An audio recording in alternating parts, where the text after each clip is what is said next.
നമസ്സർവേഭ്യഃ. വെറും 1 മിനിറ്റിൽ 5 പുതിയ വാക്കുകൾ പഠിച്ചാലോ?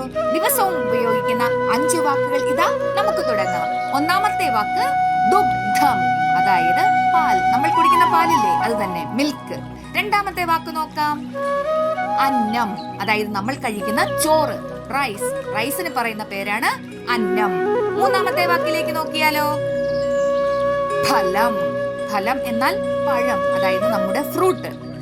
നാലാമത്തെ വാക്ക് നോക്കിയാലോ, ദധി. ദധി എന്നാൽ തൈര്, അതായത് നമ്മുടെ കേടില്ലേ, അത് തന്നെ.